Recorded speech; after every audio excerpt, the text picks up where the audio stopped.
Indus queen जहाज़। Indus queen जहाज़ दरिया सिंध कोटमिठन के किनारे मौजूद है। तो इंडस क्वीन जहाज़ नवाब ऑफ बहावलपुर सादिक खां अब्बासी की मलकीयत था, जड़ा जो 1897 बनाया गया हा।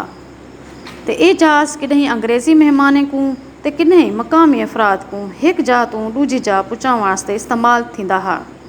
नवाब ऑफ बहावलपुर ने यह इंडस क्वीन जहाज़ हज़रत ख्वाजा गुलाम फरीद को तोहफे च दे दिता, जड़ा जो कोटमिठन शरीफ तो चाचना शरीफ के दरमियान दरिया सिंध चलता रहा। इंडस क्वीन जहाज़ की आखिरी सफ़र 1996 तक है। इनके बाद हुकूमत पंजाब की अदम दिलचस्पी का शिकार थी ते ये चलन के काबिल ही ना रहा।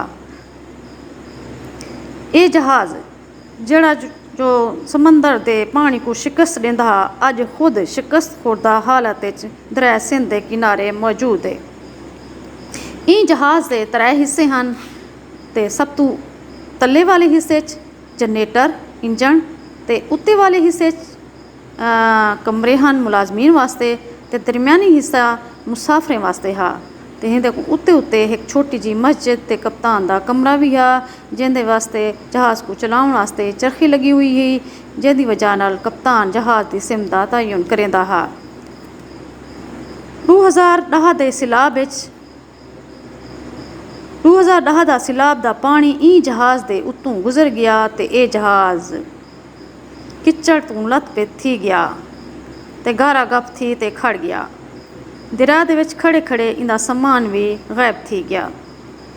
इंदे विच कीमती तारीखी विरसे को बर्बाद थीवन तो बचावन सांगे इंदी मुरम्मत करके सेहत के फरोग वास्ते इस्तेमाल किया वन सकते, वरना अज तो शायद चंद साल बाद इंदा ढांचा भी नकारा थी वैसी ते एक कबाड़िया विच बेच दिता वैसी।